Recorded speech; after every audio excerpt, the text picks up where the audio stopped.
Hello and welcome to our latest Euro 2012 TV show. So the Danes picked up a surprising 1-0 victory over the Netherlands. Holland were very wasteful in front of goal. Robin van Persie didn't seem the same player he was at Arsenal. He has played a full season, which is a bit unusual for Robin van Persie, so he did look a bit tired and very clumsy in front of goal. Ian Robin, he seemed dejected.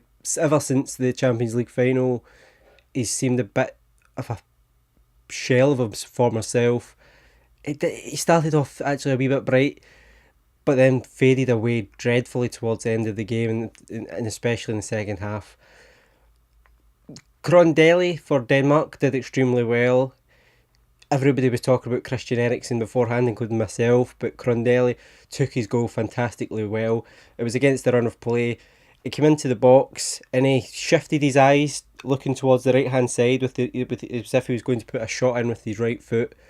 He gave a dummy to the two Dutch players, put it back onto his left foot, and he pegged the goalkeeper. He was a wee bit fortunate with the finish, but he deserved it with his dummy and setting the whole situation up. So a couple of final points to that game. There was quite a few empty seats, which UEFA won't be happy that was broadcast around the world, that there was a few empty seats in the stadium. A ball bag watch, that goes to Mark van Bommel. He actually played really well in the first 60 minutes not to get a yellow card, but he then snapped and became the usual Mark van Bommel, got himself booked, and I would suggest any game that Mark van Bommel plays, he'll probably get a yellow card. I think the BBC, which is the channel that I watched the game on, were very negative when they said that Denmark played as if they parked the bus. I think that's not true at all, especially coming from a Rangers fan who knows what that is like when we played in Europe. They didn't attack well, but they worked really hard. They got behind the ball, but again, they worked the passing. It wasn't by any stretch of the imagination parking the bus. Final point. And one final point to the Holland-Denmark game. Yes, Holland should have had a penalty in the dying minutes, but let's face it, with the amount of chances they were missing, the fact that it's Holland, they wouldn't have scored the penalty anyway. The Germany-Portugal game didn't live up to expectations, unfortunately, but maybe expectations were a bit too high considering it's the first game of the tournament for both teams. Germany edged it out 1-0. Mario Gomez got the goal. Pretty terrible game, if you ask me, before that for Mario Gomez, but he's got a great commodity. He scores goals. Wonderful header. It came back, headed it back across goal, away from the keeper's reach, and that's all you can really ask for. And the bad game will get forgotten about with the goal. For Portugal, Ronaldo and Nani, they played well. They kind of linked up, and when they had the ball, they looked exciting going forward, but they lacked that cutting edge. Portugal won't be too disappointed after seeing the Holland score, but all in all, the game was pretty dire. There was slight controversy towards the end of the first half when Pepe looped the ball over Neuer's head, hit the bar, then hit the line, and then it was finally cleared. A lot of the Portuguese players claimed it was in. It never crossed the line, but it did raise the question, should we have instant TV replays offered to the referees? So again, UEFA and FIFA will have to answer that question. All in all, wasn't the greatest of games. Portugal could have got an equaliser right at the end. Varela had a shot well blocked by Neuer, who did extremely well, getting off his line, making himself big, and that's what you want from your goalkeeper. So we're into Group C, and we finally get to see the current holders and the World Cup winners, Spain. Very talented squad, there's no doubt about it. Probably one of the most gifted squads of my generation. The only one thing that I would be concerned about for Spain is the fact that they've played non-stop for the last 4 years, especially the Barcelona players. You look at Fernando Torres playing up front with David Villa's injury, that could be a problem, but it's a lot of faith Vincent Del Bosque's placed on Torres, so hopefully Torres can repay that faith. Then there's the Charles Puyol missing. That will be a strong indication on how they'll do, is how that defence is organised. Ramos isn't the greatest of organisers, as Puyol was. The Italians have been hit with another match-fixing scandal back home, but the last time the national team had that similar problem, they won the World Cup in 2006, so it might be a good omen for the national team. Cesar Prandelli will have a diamond formation in the midfield.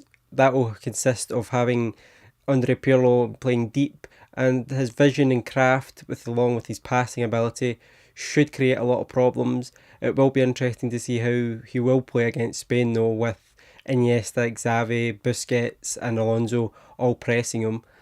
The forward situation's a wee bit more complicated. Cassano and Balotelli look as if they'll be the ones that are given the first opportunities to start, but obviously there's slight injury and slight mental concerns, can I say, for Mario Balotelli. So for personally, I would have started Antonio Di Natale, but hey, what do I know? I really like the Croatian squad. I think they've been very unlucky though to get Spain and Italy in the same group. If outgoing manager Slaven Bilic insists on playing a 4-4-2, then that could be disastrous against Spain and Italy, with the likes of Pirlo, Iniesta, Xavi pulling the strings. They need an extra man in midfield.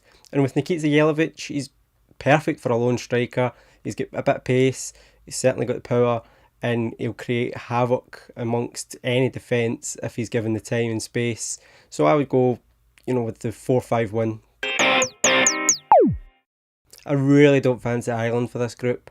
Giovanni Trapattoni's done an excellent job qualifying them for this tournament, but he has to rely on people like Sean St Ledger and Richard Dunn at the back, and that's just not a great combination in a field that's going to consist of the Italian and Spanish and Croatian strikers. I think Ed McGeady will have a good tournament. I think he's the one that can cause problems for any defence in that group. Shay Given will be a very, very busy man in between the sticks. But there's no doubt in my mind whatsoever that Irish will take the best fans going to this tournament.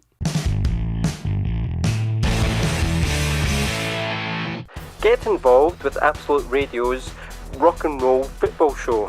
Former England star Ian Wright will give his predictions for each game. If you agree or disagree, then let the show know by tweeting them at R&R Football using the hashtag Right or Wrong.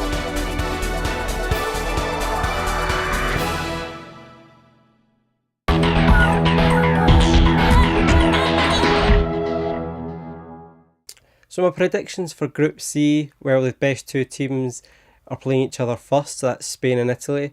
So I can't see anything but a bore 0-0 draw.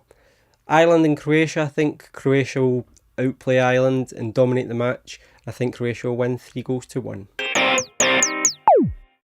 So one tweet answer, and that was from Liz Rosebeef.